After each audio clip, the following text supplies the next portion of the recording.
Alright, so let's move on to a little bit more complicated of a still life. It might seem sort of monotonous or intimidating, but doing these still lifes is a really great way for you to get a good handle on lighting and form of an object. In fact, I'd say it's probably the best way, even though it can feel really daunting. So let's go ahead and just jump in. I have my line art on one layer, and I have my image on another layer, my reference photo, and then I'm going to be painting on a third layer that is below my line art. But before we do that, I'm just going to lower the opacity of my line art so it's not as strong, and so I can paint underneath it. And then let's get to painting with our painting layer. I'm just using a, let's see, this is one of the standard brushes in Photoshop. It's called Kyle's Real Oils Round. That's what I'm using to paint with. You can paint with whatever you want. You could use a normal round brush like Jason used in the last lecture, or you can use something else. Whatever works for you. So let's go ahead and get painting. I'm going to actually start on this one with the background, and then we will paint the rest of the image. So let's go ahead and get rid of this. And we're just going to come in here. Oh, you know what? Before I do that, I'm going to actually change my drawing layer to multiply so that I can still see it underneath some of the darker areas. Alright, so we're just going to start painting here. I like starting with the background because then once I kind of get that out of the way, one, that's just sort of a really easy, typically simpler thing to do. It also gives me a basis for where the rest of my colors are coming from in the scene, and then I can just paint on top of it on a separate layer and not really have to worry a ton about where my colors are coming from.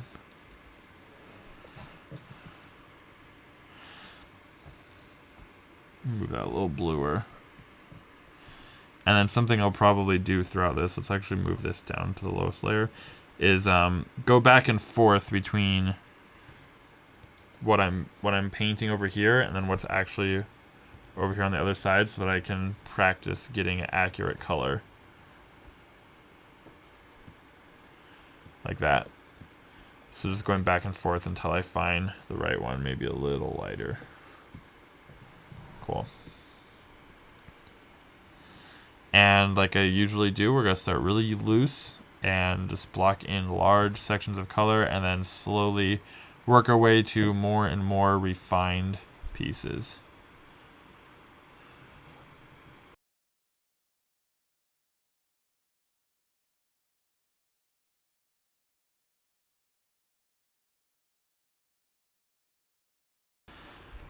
Alright, so what I'm going to go ahead and do is time lapse this for a little bit while I work on the background.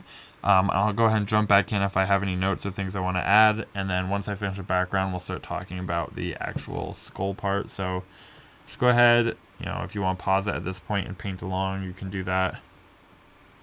But I am just going to jump in and start working on this. So see you guys in a minute.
Alright, so that's where I'm going to take the background to right now. We're going to come back later once we have some more values blocked in on the face, but I think that's enough for a good starting point. Have a color picked for the skull, and we are just going to start blocking that in. And then we're going to sort of be working our way back and forth between the skull and the background from this point on, just kind of trying to hone it closer and closer. Like I said, always start loose and then work your way tighter.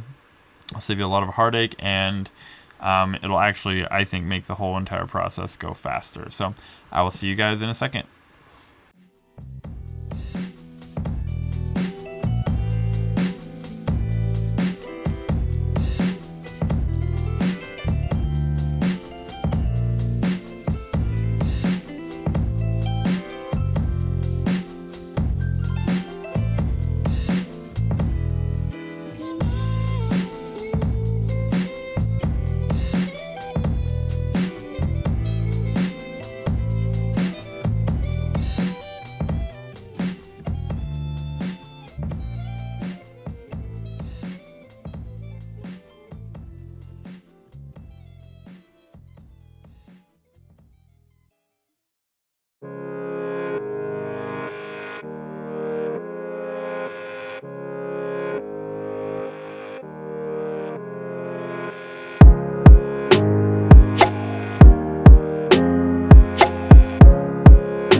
Coming along here,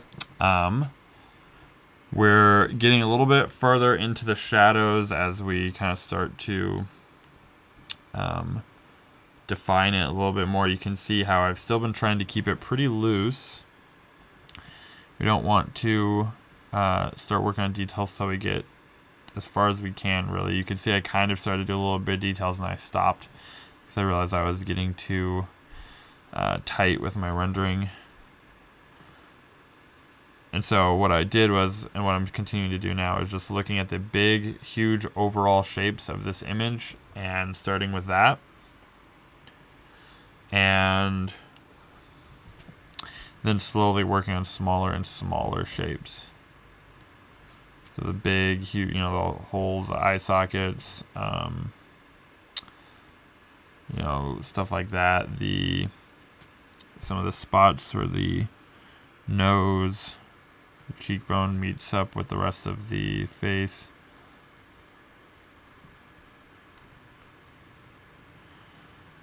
And I'm just taking my time. Still lifes are something that you can't really rush. And you can, but it's not going to turn out good. You're not going to learn a whole lot. So just learn to be patient and take your time. Keep working it.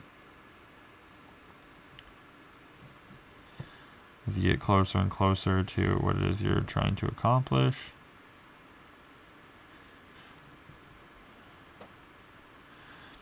And try picking your own colors. If you might have seen me pick a color and then compare it to the painting by painting on top of my reference image to see how close I was.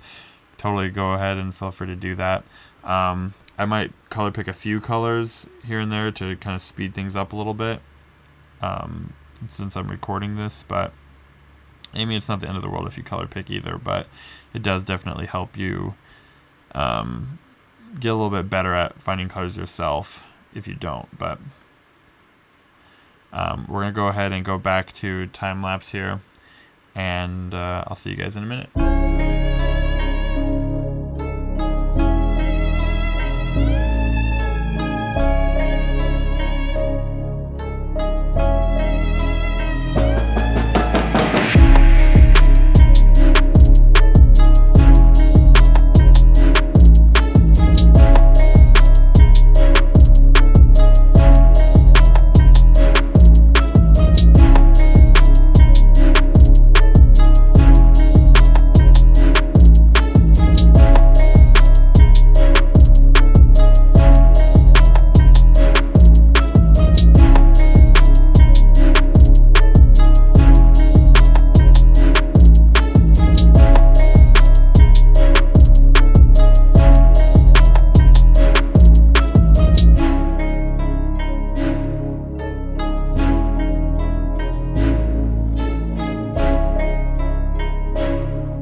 you.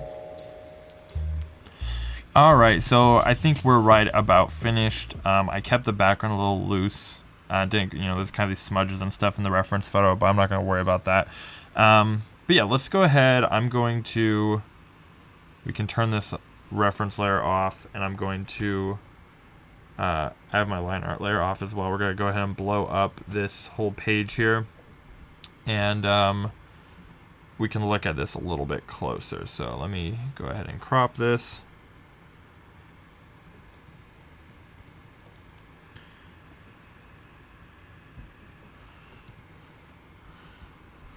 All right, so let's check this out. We have some things here that I want to point out that we could talk about. So a couple. First, something I want to point out is, I'm going to get a little color to mark with here so I can point things out. One of the things I want to point out is edge control. I tried to keep the edges on this side of the painting a lot more crisp than I did on the back side, because in the reference photo, it kind of blended back here, and I also want this area to be the focal point, and so a lot of the edges here are a lot crisper with these sharp highlights on the nose and around the eye. Then some of the stuff back here, I let this sort of be soft and just kind of blend into the background. Another thing I wanted to point out was the subsurface scattering going on in this image. So this eye socket right here, if this skull was completely opaque, no light could pass through at all, it would be a lot darker. It'd be a lot closer to this. But because it has a little bit of translucency through it, some of the light is coming through and bouncing around inside of that eye socket, which makes it look a lot lighter, and also subtly sort of warmed it up a little bit because the resin that this skull is made out of had a little bit of a warm hue to it. Same with the nose. You can especially see right here along the bridge of the nose there that it gets really saturated compared to the rest of the skull, and that's because light is coming through and the plastic gets really thin there. And same right here, you can notice it just a little bit. So that is an example of subsurface scattering in action. Another thing I wanted to point out was the inside of the skull. The reason why it gets really dark here and then lighter in the middle is actually not subsurface scattering. That is reflected light. That's light coming down off of the orbital bone here and bouncing back up into the skull to sort of creating that lit effect. Now, this is something that definitely takes practice to just be able to create out of your head when you're making your own images. So I recommend doing life studies like this and practicing and being able to learn how to do that. You can also see a little bit of subsurface scattering inside of here where the light is kind of bouncing around inside the skull. I kind of rushed through the teeth at the end so we could get this finished. They're kind of sloppy. I probably could have cleaned them up a little bit, but I think it gets the message across.